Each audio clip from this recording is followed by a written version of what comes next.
আসসালামু আলাইকুম। আন্তর্জাতিক টিভি নিউজে আপনাকে স্বাগত। শুরুতেই জানাবো আমাদের হাতে থাকা সর্বশেষ গুরুত্বপূর্ণ আপডেট যুদ্ধের সংবাদ, এরপর বিস্তারিত।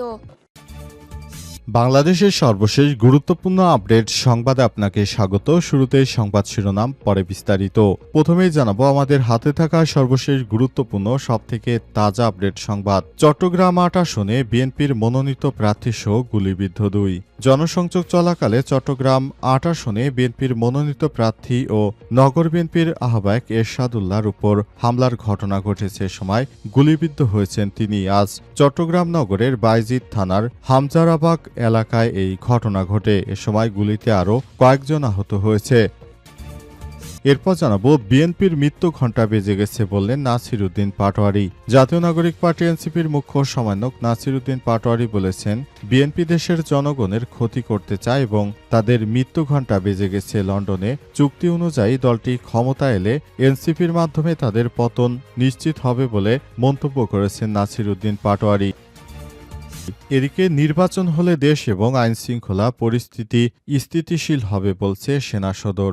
দেশের জনগণের মতো সেনাবাহিনীও চায় সরকারের রূপরেখা অনুযায়ী একটি অবাধ, সুষ্ঠু ও নিরপেক্ষ নির্বাচন অনুষ্ঠিত হোক। নির্বাচন হলে দেশের স্থিতিশীলতা আরও ভালো হবে এবং আইনশৃঙ্খলা পরিস্থিতি ধীরে ধীরে আরও স্বাভাবিক হবে। আজ সেনা সদরে সেনাবাহিনীর কার্যক্রম সম্পর্কিত আয়োজিত সংবাদ সম্মেলনে সব কথা বলেন জেনারেল অফিসার কমান্ডিং সদর দপ্তর army training and doctrine command GOC ARTDOC lieutenant general Mohammad Mainur Rahman.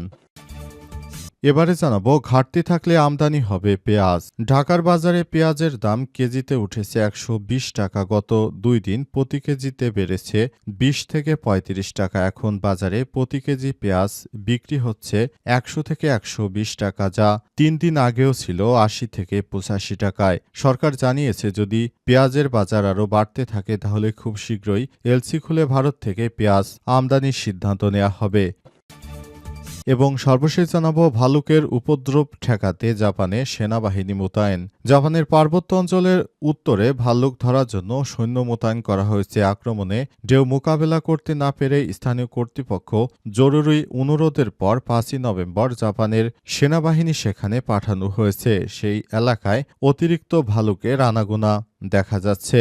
এই ঘটনার পর পুরো এলাকায় আতঙ্ক ছড়িয়ে পড়েছে। প্রিয় দর্শক, এতক্ষণ শুনছিলেন সংবাদ শিরোনাম, এবারে বিস্তারিত। তবে তার আগে বন্ধুরা অনুরোধ থাকবে এই সংবাদটিতে একটি লাইক দিন। এই চ্যানেলে আপনি নতুন হয়ে থাকলে আমাদের সংবাদটি দেখতে দেখতে চ্যানেলটি সাবস্ক্রাইব করে রাখুন। কমেন্ট করে বন্ধুরা আপনার মূল্যবান মতামত জানিয়ে দিন আপনি বিশ্বের কোন দেশ থেকে বা বাংলাদেশের কোন স্থান থেকে আমাদের সংবাদটি দেখছেন এবং শুনছেন। আর বন্ধুরা সংবাদটি আপনার সোশ্যাল মিডিয়া ফেসবুকে শেয়ার করে বন্ধুদেরও দেখার সুযোগ করে দিন। এবারে বিস্তারিত। জনসংযোগে হামলা, চট্টগ্রাম ৮ আসনে বিএনপির মনোনীত প্রার্থী সহ গুলিবিদ্ধ ২। জনসংযোগ চলাকালে চট্টগ্রাম ৮ আসনে বিএনপির মনোনীত প্রার্থী ও নগর বিএনপির আহ্বায়ক এরশাদুল্লাহর উপর হামলার ঘটনা ঘটেছে। এ সময় গুলিবিদ্ধ হয়েছেন তিনি। বুধবার ৫ই নভেম্বর সন্ধ্যায় চট্টগ্রাম নগরের বায়জিদ থানার হামজারবাগ এলাকায় এই ঘটনা ঘটে। এ সময় গুলিতে আরও কয়েকজন আহত হয়েছে। পরে এরশাদুল্লাহকে উদ্ধার করে বেসরকারি একটি হাসপাতালে ভর্তি করা হয়েছে। অন্যদিকে সামাজিক যোগাযোগ মাধ্যম ফেসবুকে বিএনপির মিডিয়া সেলের এক পোস্টে এরশাদ উল্লাহকে গুলিবিদ্ধ হওয়ার বিষয়টি নিশ্চিত করা হয়েছে। পোস্টে বলা হয়েছে, চট্টগ্রামে হাজারাবাগ এলাকায় গণসংযোগ চলাকালে দুর্বৃত্তরা তার উপর হামলা চালায় এবং পায়ে গুলি করে গুলিবিদ্ধ অবস্থায় তাকে দ্রুত উদ্ধার করে হাসপাতালে নেওয়া হয়েছে। এই ঘটনায় পুরো পরিস্থিতি থমথমে অবস্থায় বিরাজ করছে। অন্তর্বর্তীকালীন সরকারের প্রধান উপদেষ্টা দায়িত্ব গ্রহণ করার পর তিনি ফেব্রুয়ারিতে নির্বাচন দিবেন বলে জানিয়েছেন এবং এরপরই বর্তমান সময়ে বিএনপির নেতাকর্মীরা ২৩৭ আসনে তাদের প্রার্থীদের নাম ঘোষণা করেছে। এরপরই নেতাকর্মীরা বিভিন্ন জায়গায় গণসংযোগ শুরু করেছে। তারা প্রচারণা চালাচ্ছে। অবস্থায় বিএনপির চট্টগ্রাম আসনে বিএনপির মনোনীত ওই প্রার্থীকে আজ দিনে দুপুরে গুলি করে প্রায় হত্যা করার মতো অবস্থা তৈরি হয়েছে। এই ঘটনায় পুরো চট্টগ্রাম এলাকা থমথমে অবস্থায় বিরাজ করছে। বিএনপির মৃত্যু ঘণ্টা বেজে গেছে বললেন নাসিরউদ্দিন পাটোয়ারি।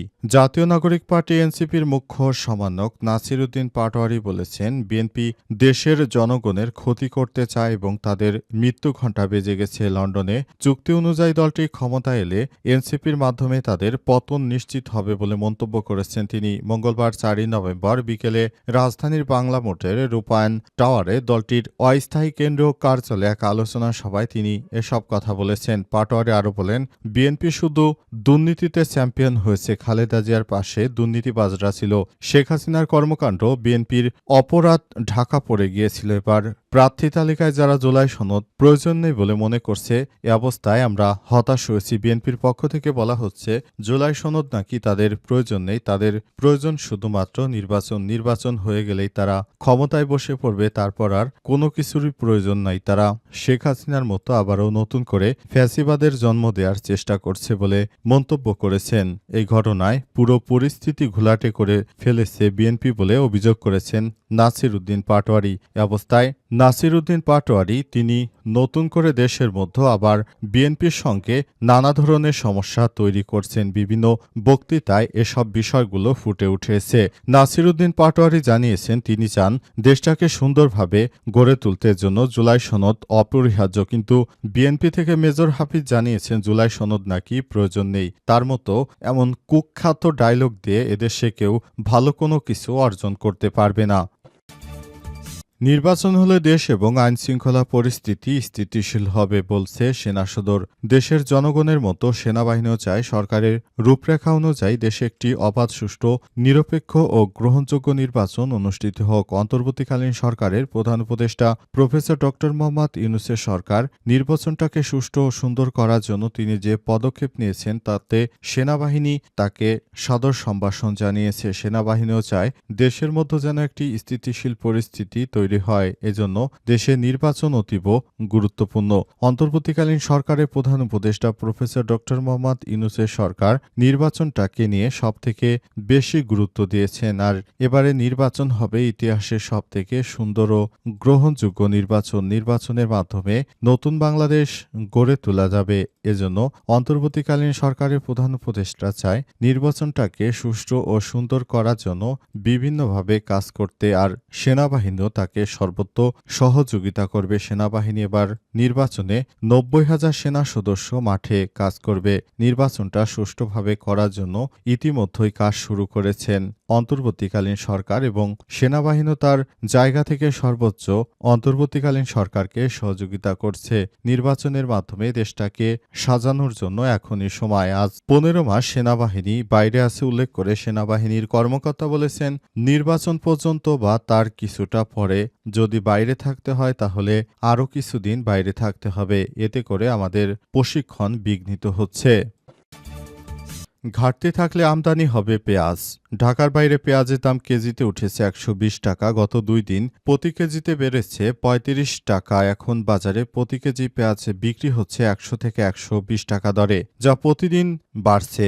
80 থেকে 85 টাকা দর ছিল আগে। এই পরিস্থিতিতে কৃষি মন্ত্রণালয় বাণিজ্য মন্ত্রণালয়কে জানিয়েছে আগামী 15 দিনের মধ্যে নতুন পেঁয়াজ বাজারে আসবে। এছাড়াও 8000 এয়ারফ্লো মেশিন স্থাপন করা হয়েছে, যেখানে পর্যাপ্ত পেঁয়াজ সংরক্ষণ করা হয়েছে। তবে বাণিজ্য মন্ত্রণালয় বলছে, ভোক্তা অধিদপ্তর ট্যারিফ কমিশনকে বিষয়টি নিয়ে বাজার ও মাঠ পর্যায়ে খোঁজ নিতে বলা হয়েছে। পেঁয়াজের আসলে ঘাটতি রয়েছে তা না, ব্যবসায়ীরা কৃত্রিম সংকট তৈরি করছে। বুধবারের মধ্যে এই তথ্য চাওয়া হয়েছে।